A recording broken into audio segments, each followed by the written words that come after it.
All right, Susan, go ahead. Hi, I'm Susan Shumsky, and I'm on Superior Self. Glad to see Susan. you all out there. Susan, Dr. Susan, thank you for taking the time. Yeah, well, thank you for inviting me, Trey. So you have like this, I mean, I can't even fit this resume of yours in the intro. Um, New Thought Minister, Doctor of Divinity. I love that. Doctor of Divinity. Talk about your path, right? Like, where did it start for you? Like, have you always been fascinated with spirituality? Was there something in your life that kind of gravitated you towards that more? I mean, how did it start for you? Well, it was the mid 20th century, and I was a flower child. I was a hippie. I was living in the San Francisco Bay Area. And people probably don't realize it wasn't just all about sex, drugs, and rock and roll. Those of us who were flower children, we were seeking world peace. We were seeking altered states of consciousness. We wanted to raise our consciousness. Our gurus at that time were Timothy Leary and Richard Alpert, Hmm. and he later became Ram Dass. And they had written a book called The Psychedelic Experience. And so they were telling us to turn on, tune in, and drop out and make love, not war. So we did all of that, we did a lot of that. So I tried to get to higher states of consciousness through LSD because they told us that would work. That didn't work out so well. So I was reading the Buddhist scriptures. I was reading Autobiography of a Yogi by Paramahansa Yogananda. I was reading The Way of Zen and other works by Alan Watts. And in Alan Watts' books, he said that you have to find a meditation guide. Well, in the mid 20th century in Berkeley, California, you didn't exactly go to the yellow pages and look up meditation guide or anything remotely similar to that.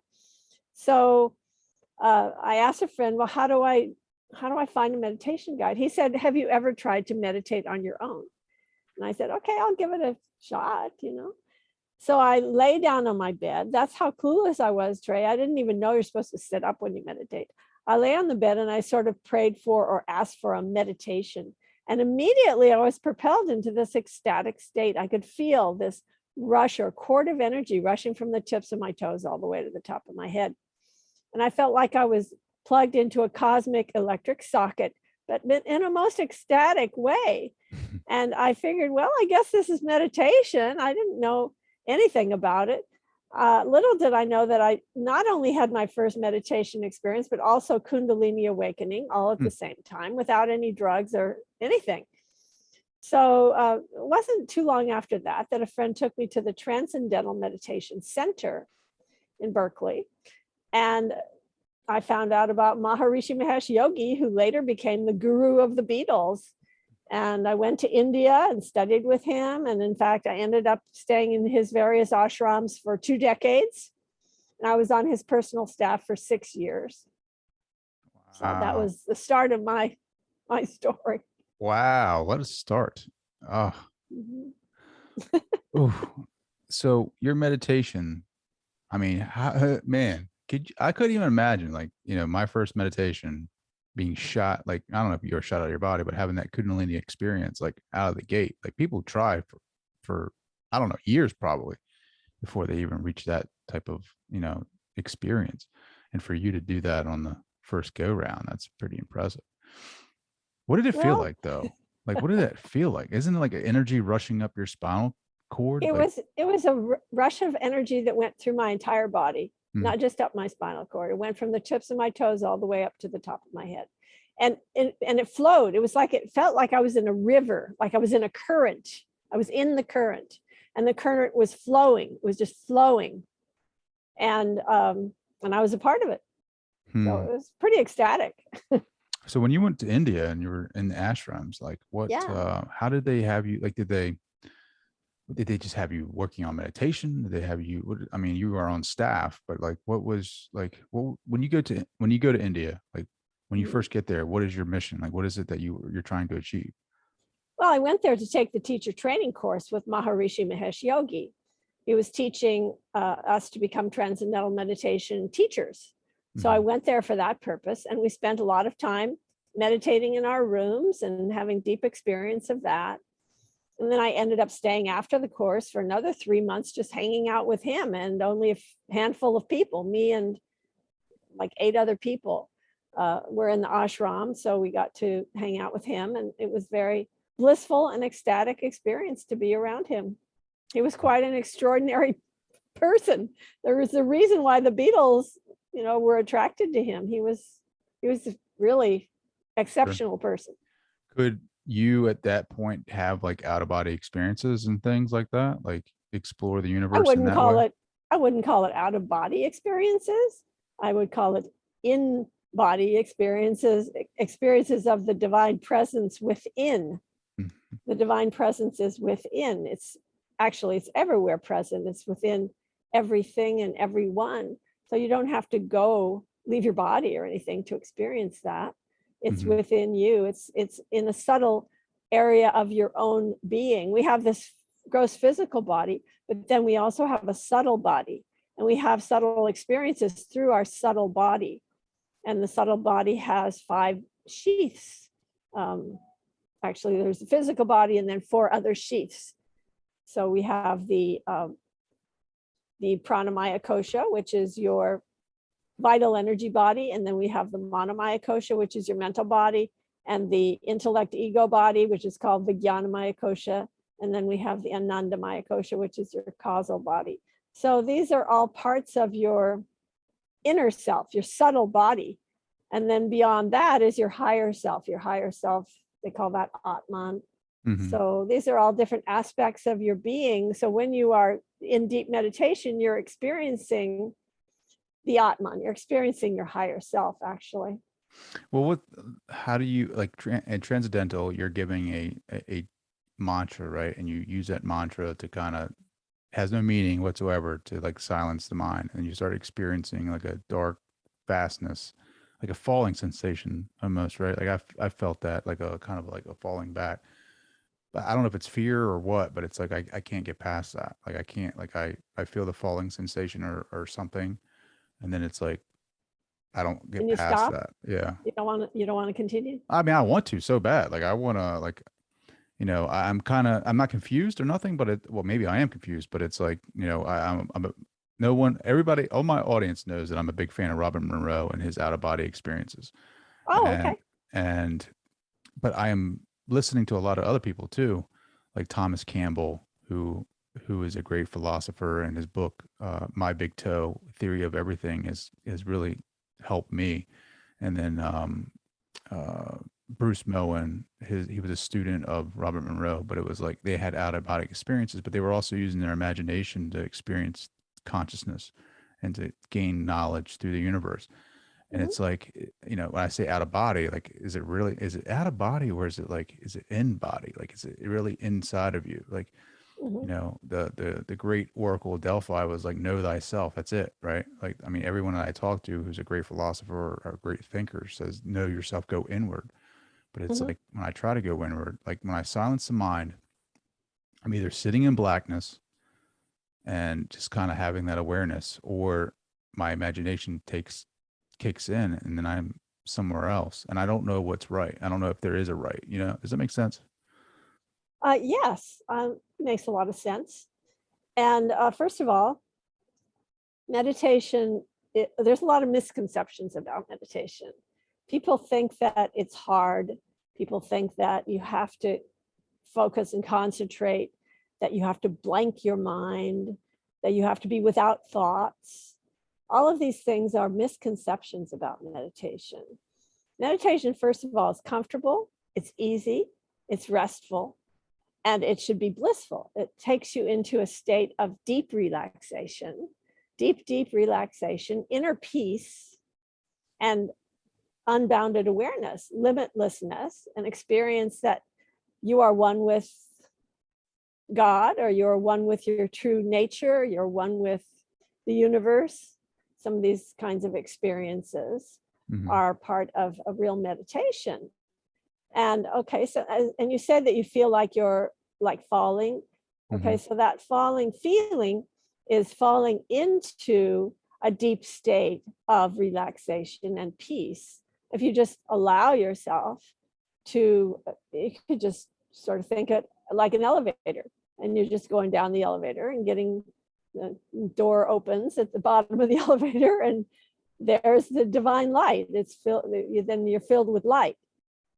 So next time you feel that, just allow yourself to imagine you're going down the elevator, and then open the door at the bottom and see what happens. I'm going to do it. I'm going to do it. You also have, you are the founder of Divine Revelation, a field-proven technology for contacting the divine presence. Is that through meditation too? Yes, it is through meditation. And I teach through my books. Basically, I teach people how to meditate. The book we're talking about tonight, Prosperity Meditations, is filled with guided meditations, affirmations, prayers, and mantras to help you to live an abundant life. It's filled with very practical methods to help you do that. And many of those methods are guided meditations. Now, guided meditations are the easiest possible type of meditation that anyone could do, because it requires no skill, no practice. It requires, you don't have to do anything. You don't have to concentrate. You don't have to still your mind. You don't have to blank out thoughts. All you have to do is follow the instructions, and they're right there in the book. So what I suggest with the guided meditations that are in the book is that you record those meditations onto a device, and then you sit really comfortably in a chair and close your eyes and turn on the recorder and play it, and then close your eyes and just let your own voice guide you into the deep meditative state. So that's how I would use the guided meditations that are in the book, although you can just read them, and that will also take you into a state of relaxation, just reading them. Yes. I like this book a lot. Thank you. Do you have experience with like using these affirmations, using these meditations, and like manifesting things for yourself, whether it be money or abundance or a different reality? Yes, I mean, I use affirmations and prayers and meditation a lot in my life in very practical ways. I do it in a just a most practical, mundane fashion to manifest my goals, and to allow me to become successful in different ways in my life. So this is really about practicality more than anything. All my books are very practical. They're all how to, spiritual self-help books to help people to have a better life. Sure. Really. No, I love it. And I love that you have Hampton Roads as your publisher. I really like their stuff. Give me an example of something that you manifested for yourself. I mean, that has been like that. You were like, oh, this is proof in the pudding. There's so many things. I can't even begin to, but for example,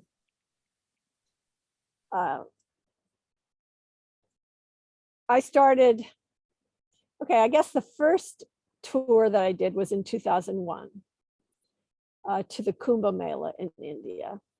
So I just had this feeling. I had the intuition. I was guided. I was led by spirit, because that's how I live my life. I'm led by spirit.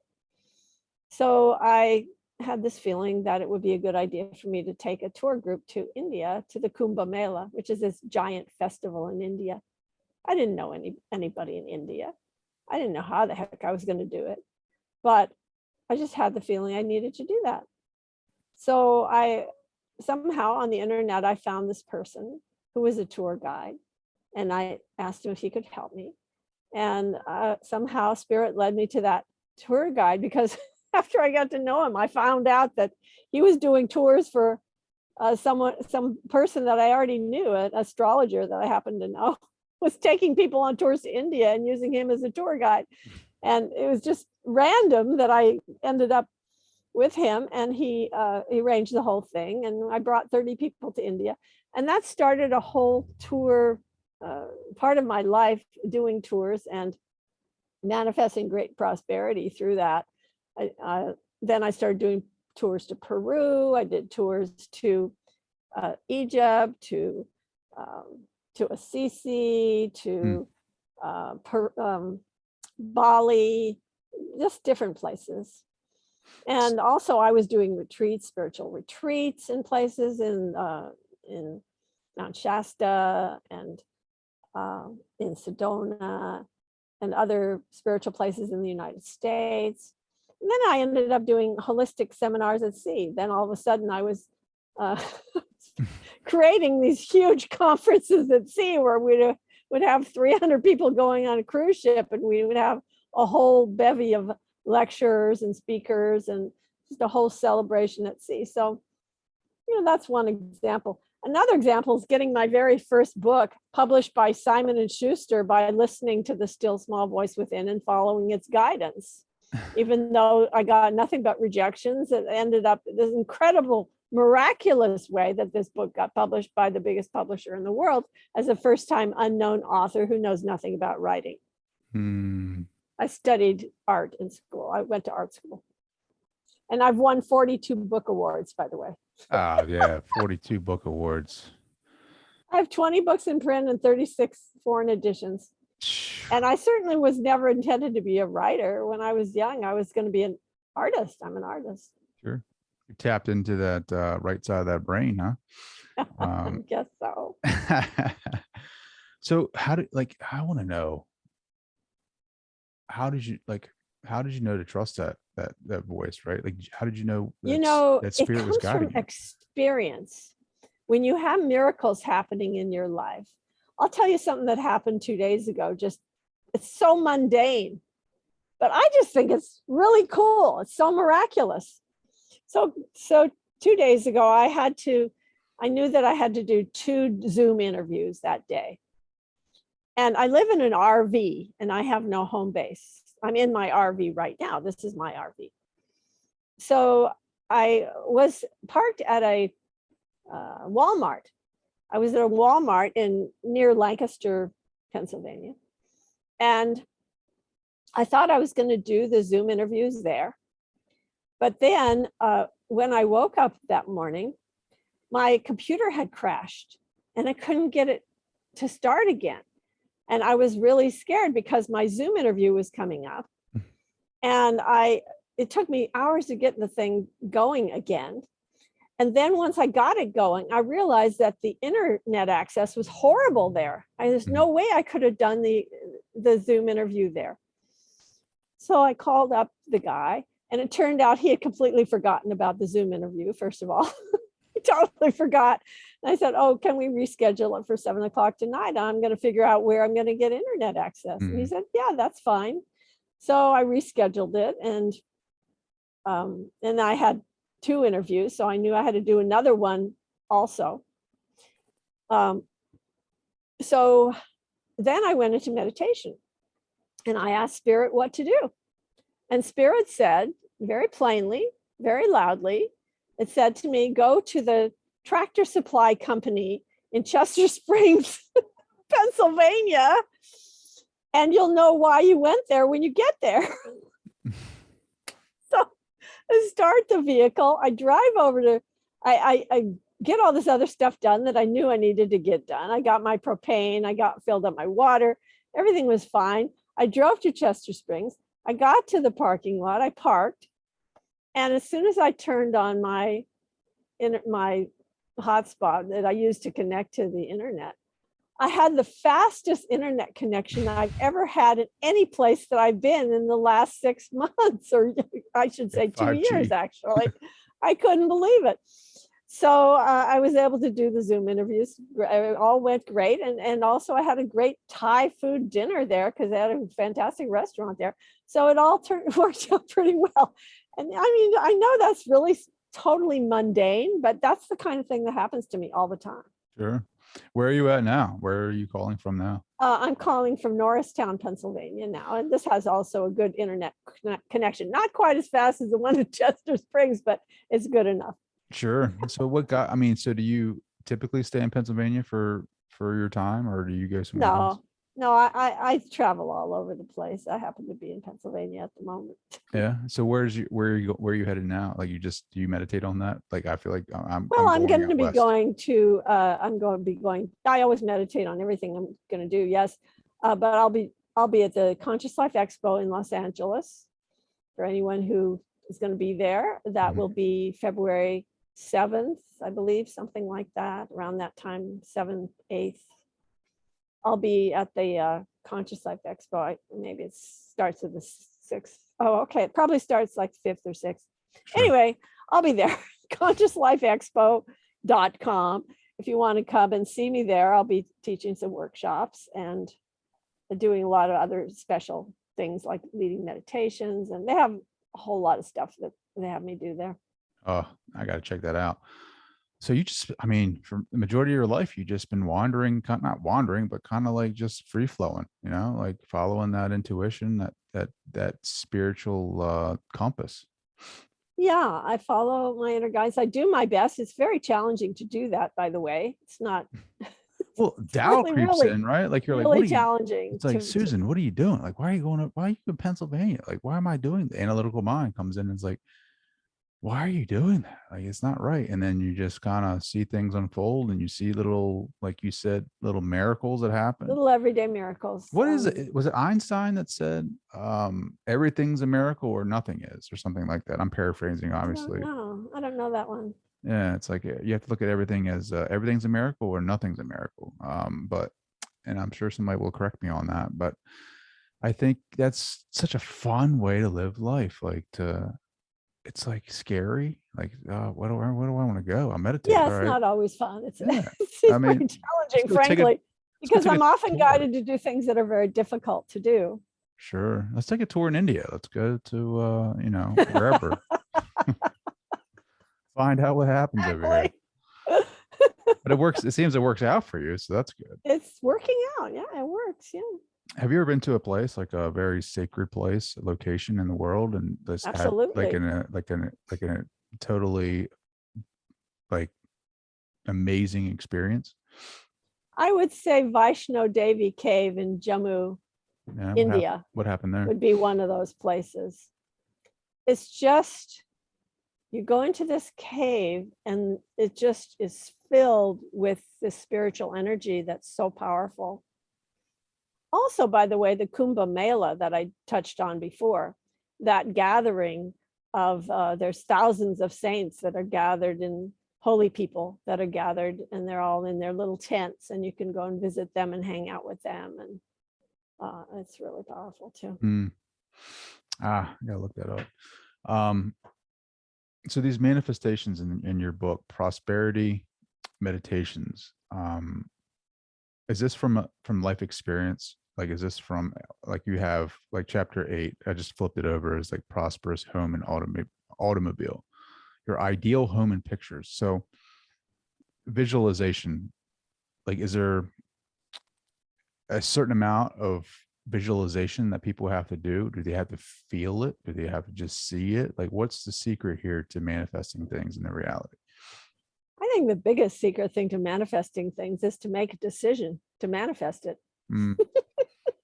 That's the biggest, Step one. The biggest secret I can give people is to make up your mind definitively and unfalteringly, and to doggedly pursue it and make it happen.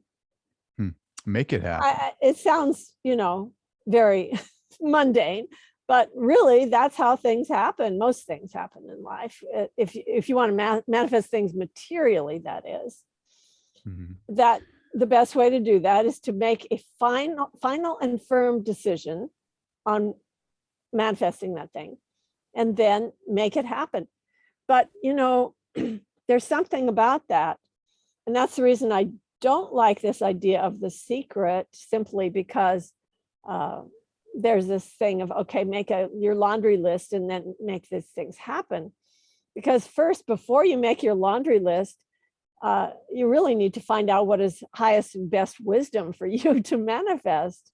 In other words, to check in with your higher self and ask whether what is the best course of action for me to take, and then make your laundry list. Then your laundry list will be based upon that which is for the best, for highest good, highest wisdom for you to manifest in your life. Because after you've created the house on the hill and the Mercedes Benz and all the different things that you created, and then maybe you realize you didn't want any of that.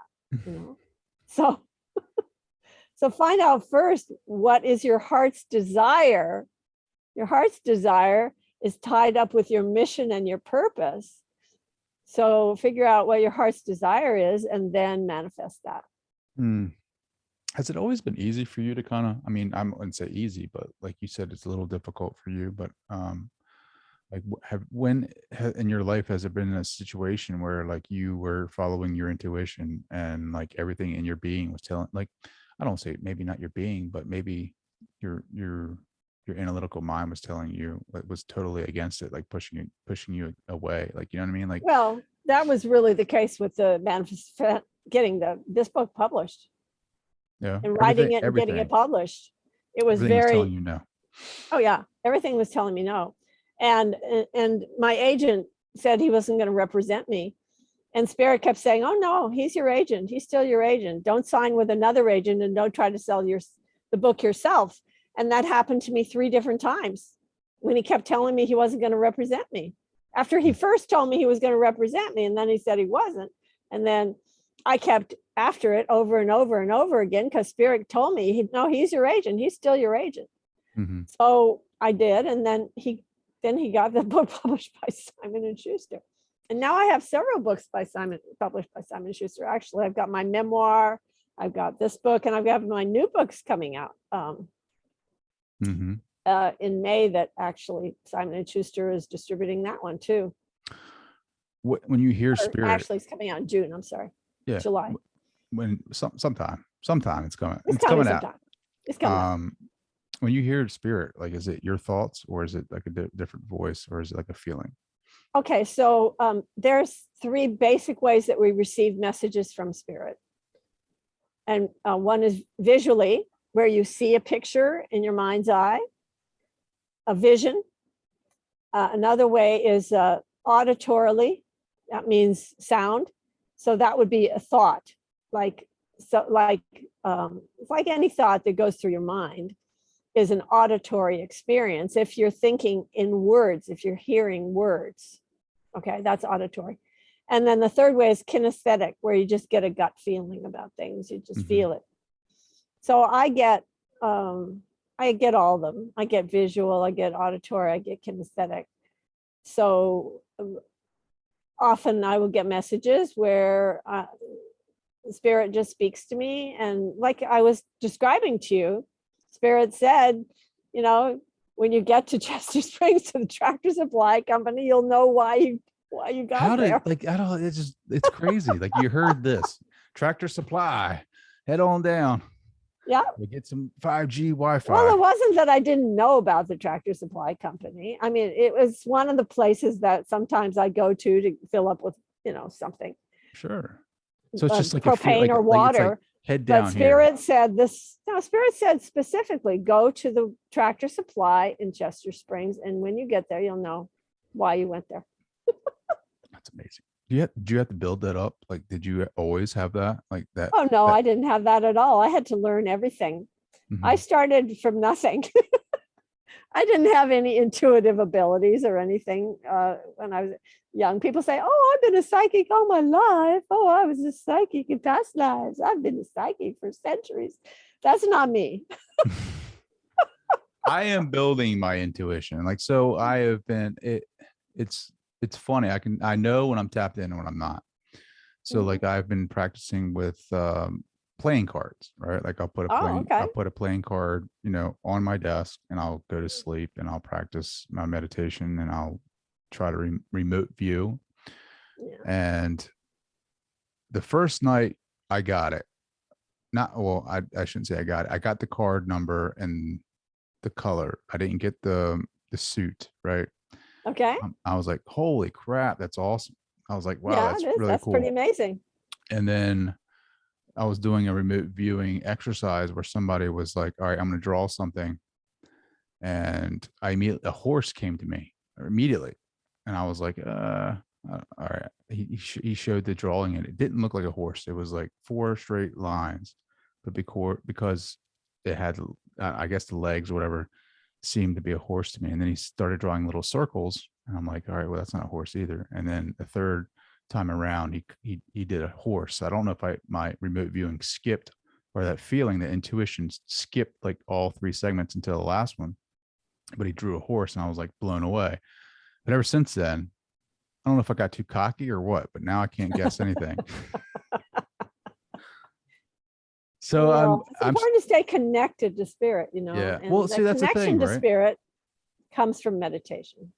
Meditation, and I think but daily life can kind of get in the way. Stress, work, family, everyday occurrences. Like how do That's you why deal it's with that? important to take some time out Mm, for your first priority, which should be to meditate.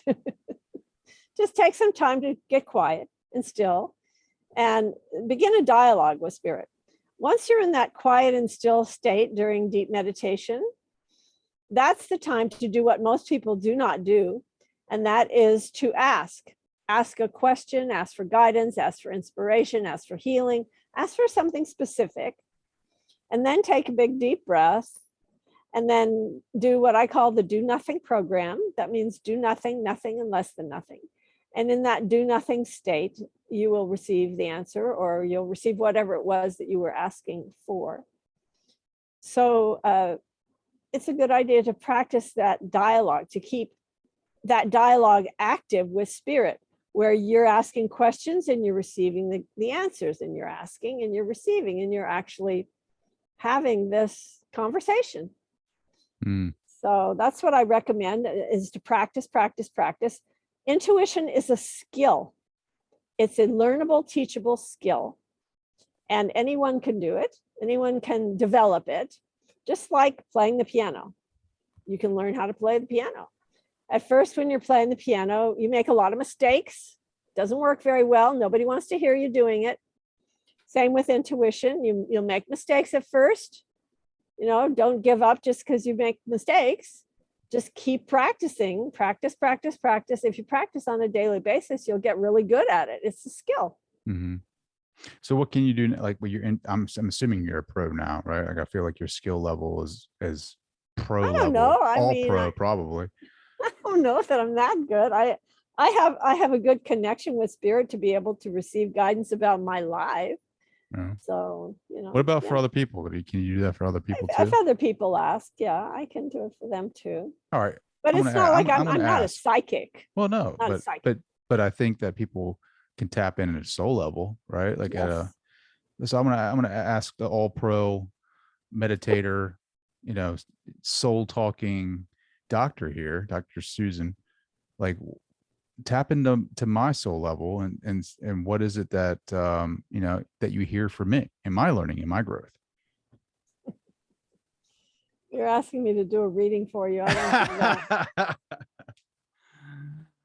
Oh man, I had Do to you have a ask. question you'd like answered? I guess, is there how do you know, like how do you know where you're at spirituality wise? Like how do you know, like how far to keep going? Do you, I guess that's my biggest frustration. It's like maybe I just have too much expectation, or maybe I put too many mile markers on the path, and it's like What are you trying to do? What are you trying to achieve spiritually? What's your goal? I want to be able to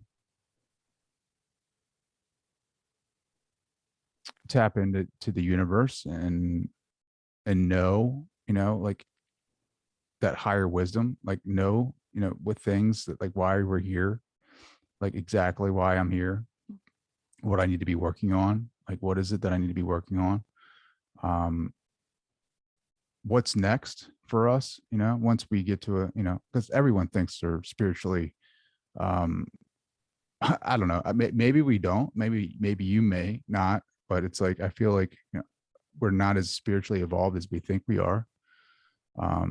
I want to know, like, what is it after, like, what does, I feel like this is kindergarten for us, like spiritual beings, the earth level is just kindergarten class that we're all trying to learning, evolve as spiritual beings or consciousness. It's like, what does grade one look like? What does high school look like? Like, where do people go? You know what I mean? Like, what is on the other side of that? Like the veil, I don't remember any of it, like people say that we forget for a reason. I want to know, like, is it true? Like, do we forget? What is it we forget? Like, like those are the questions.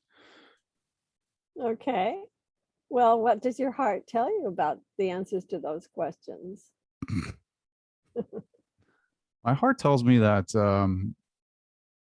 it's adventure, like it's all adventure, and it's all, like it does feel that way. But it's like, me, I'm very curious. I'm a very curious person. And like the adventure part of it is what it thrills me, like I get I get antsy, or not, I don't get antsy. I get like, it's like the night before you're going away on a big vacation or something, like you get excited and you want to get there, you want to be there, like that's what I feel about spirituality, because I know from some of my experiences recently that, through my meditations, what I have experienced, like that's something I've never experienced in my life. That is, through, seeing 3D, like holographic images with my eyes closed, like seeing it, like what, like, it's crazy. Like I've never had that happen. Like what else is out there? It's like this excitement is like Christmas, for kids. So are you having these experiences of seeing visions? Well, I've had them, but they're not consistent, right? So like I'm Have you very, asked for them? I have, I think maybe I think I have, out of frustration and like Okay. So frustration. everything that I teach is based upon one principle, and that is ask and it shall be given unto you. Hmm. So when you're in your practice, which I said practice, practice, practice daily, when you're in the deep meditative state and you want some experience, or you want to receive inspiration or intuition, or you want to receive an answer to a question, or you want to receive a spiritual lifting, or you want to receive a vision of whatever you want to receive a vision of, that's the time to ask. So in other words, people, when they go into a meditative state, usually they're very passive. They don't do anything and they don't ask for anything. They just go into deep relaxation, and then maybe they're using a mantra, maybe they're not. And then they go into a deep state, and then they come out of it. After they feel relaxed and quiet, then they come out. They don't ever start a dialogue with spirit. They don't ever ask for anything. They don't ever make their wishes known or their goals known. And therefore, they don't receive anything.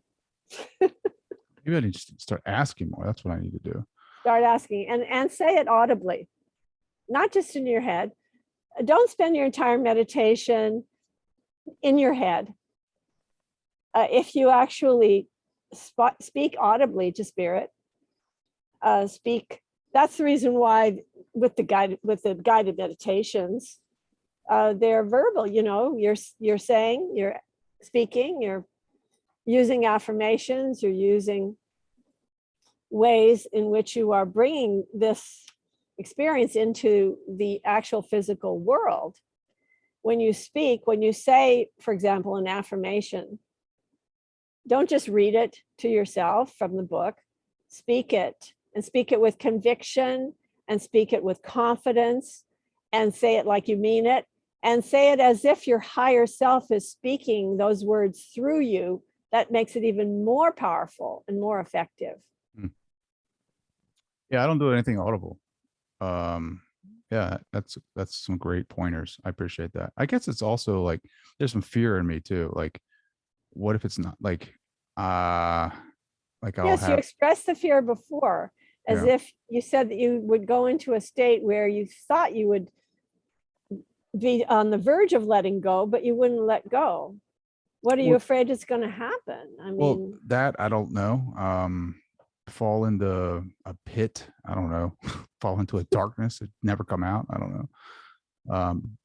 and I wake up and I'm in a loony bin or something. I don't know. Like, it's just that that fear that That would only happen if you were, on drugs or some Sure. horrible thing. If you're in meditation, it's completely safe. But there's also like, if I meditate and I'm like, I'll ask for signs, or I'll say, hey, look, if I'm having like a really powerful conversation with what I assume to be like a higher self or higher consciousness, I'm having a conversation, and it's powerful insight. They're giving me life advice on certain areas of my life, and it's like so powerful. And I'm like, all right, is this me making this up in my head, or is this something that is actually Right. receiving? And I it's like, understand. and it's like, I all right, understand that dilemma. Yes, that happens a lot. People will doubt what they're receiving. They'll think it's not real. They think, oh, I just made it up. That's not really my higher self speaking to me. That's not really God. I'm just delusional, right? Mhm. So that's why I say faith comes from experience. When you have something happen, like happened to me yesterday with going to the Tractor Supply, you get more faith because you see that it's true. These Mhm. things come true. I got a lot of faith when the miracle happened of this book getting published by Simon and Schuster, by the unknown, spiritual author who's an artist who knows nothing about writing. and I just kept doing what Spirit told me to do, and then it happened. So you get faith when miracles are happening around you all the time. Sure. Yeah, because I'll ask for signs. I'll say, all right, what can you show me today? Or if I'm in a conversation, that we had this conversation, like, just give me some, something that I can see, and empirical evidence, I guess, because that will prove to me, or build that but what faith. you're doing there is you're trying to test. You're setting up yourself for failure by doing that. Mm, Because you're being the doubting Thomas. Do you understand that? yeah. You're acting the role of the doubting Thomas. And that's not the way to experience Spirit in an innocent fashion. Mhm. Better just to be innocent and ask Spirit for whatever it is you want. Like, for example, I asked Spirit yesterday, well, what's wise for me? Where is it wise for me to do my Zoom thing? I need good internet access. Where shall I go? Tractor Supply. Tractor Supply Company. That's awesome.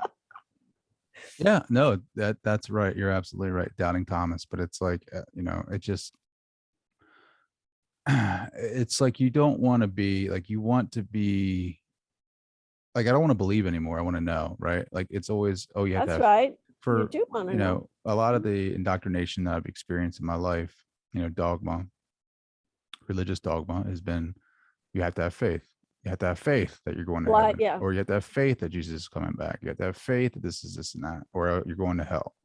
So it's like, I don't want to believe anymore. I want to know. And I guess the scientist in me wants to know by controlling the experiment, right? Like, controlling that noise. Well, And that's very intelligent. yeah, Vivekananda said it's better to be an atheist. You want to have the direct experience. Otherwise, it's better to just be an atheist, because it's less hypocritical to be an atheist if you don't have the actual experience of it. So Yeah. Vivekananda always used to say that, and George Harrison used to actually quote that from him. So the thing is that it's intelligent to be a scientist. It's intelligent to want to have something that's practical, that's concrete, that that really works, and where that it's true.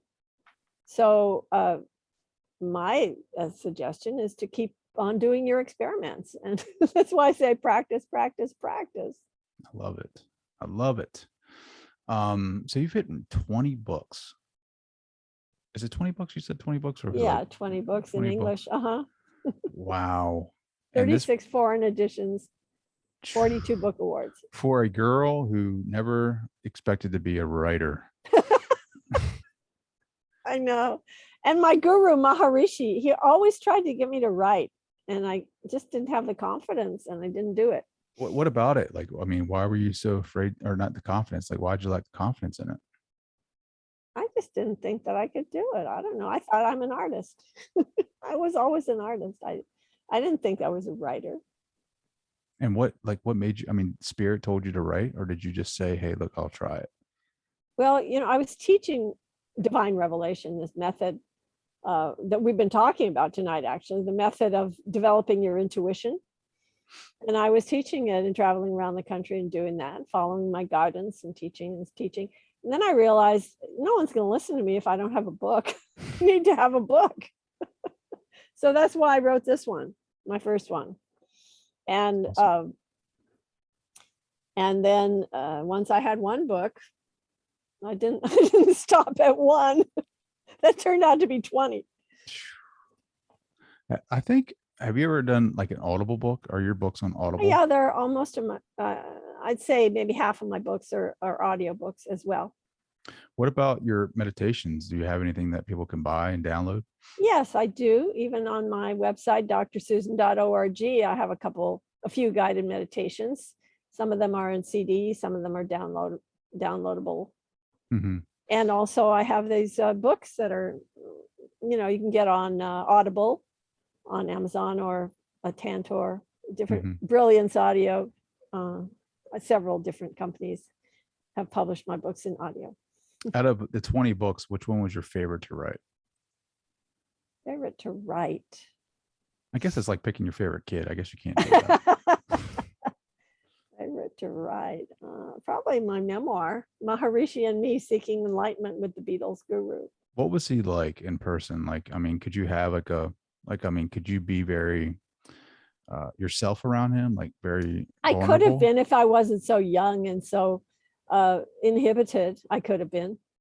People that were older, they were able to have good conversations with them and stuff, but I was just really super young and just naive and sure. intimidated. I was intimidated because I was so young. Could he see you for who you are? Like, you could see your being? I'm sure yes, he absolutely could. Yeah, he was quite extraordinary. Wow, that's just so. And he taught me a lot of things, great things, not just about meditation, but also practical things. Really? Like what? You gotta teach me. Yeah, he had me work in different departments, like housing, and I was running this huge hotel in Interlaken, Switzerland, this giant hotel, a really famous hotel called the Victoria Jungfrau. And I was the manager of the whole place. I had to take care of everybody in their rooms and everything. How long did you do that for? That was one thing I did. I worked in finance. I drew pictures. I worked in design. I did artwork. Also, a lot of the time I spent working in finance, accounting. For him? Yeah. For him? Wow. How busy was he? Like, I feel like he, he only slept 2 or 3 hours a night. Really? And his personal attendants could never keep up with him. He had to have like 3 attendants at any given time because they couldn't work round the clock. Wow. What was he doing? I mean, he only slept, I guess, like he was just moving around. Like, I mean, how often was he in meditation? Oh, he didn't meditate very much, I don't think. Well, he would meditate with us in groups. I think that might be the only time he meditated. He would go into silence, though. Every year for 7 days at the beginning of the year, he would go into silence. So at that time, I think he would meditate. In fact, I know he would meditate because after it, he would come out and tell us what had happened during the meditation. What was it about him that attracted you to him? He had this incredible love vibration. When you were around him, you just felt like you were the only person in the world. And he was so loving. He just exuded this spiritual vibration, not just the love, but also you'd feel waves of bliss when you were in his presence. So those of us on staff, we used to compete to get into his room. We would step all over each other and act completely underhanded and do everything we could possibly do to get close to him. It was really intense. It was insane. Yeah, I was reading like Ram Dass's book and reading about his guru and like some of the cities, I guess he called it, that other gurus have and they can develop. And It's just fascinating what people can actually achieve or like become through like improvement of oneself through spiritual, growth and Yeah. self-development. Like to have that, be able to manifest things out of the blue, out of, this physical reality. I mean, it's just fascinating. Where can people find you? Where can they find more about you, and where can they buy your books? Well, you can buy my books anywhere the books are sold. I recommend people support their local bookstores simply because a lot of them have gone out of business because of what we've gone through the last couple of years. So I recommend that you buy books at bookstores if you can. Uh, in fact, they can even order them for you, Mhm. and they can even ship them to you. So support your local bookstore, but obviously you can get my books anywhere the books are sold on barnesandnoble.com, amazon.com, target.com, all places that sell books. And then I also have my travel website, which is divinetravels.com, divinetravels.com. That's DIVINETRAVELS. That's plural on the travels.com. And then also my website is drsusan.org, Mm. drsusan.org. What about Tractor Supply? Can they buy anything from you there? They might see me there with my RV Hanging out, maybe borrow hanging some of out your there. Wi-Fi. Dr. Susan, I can't thank you enough for joining the show. This has been fabulous. Well, thank you. I've enjoyed speaking with you, Trey. We didn't speak very much about prosperity meditations, but we spoke a lot about developing intuition, which seems to be the theme for you at this Sure, time. sure. I can't thank you enough. Thank you.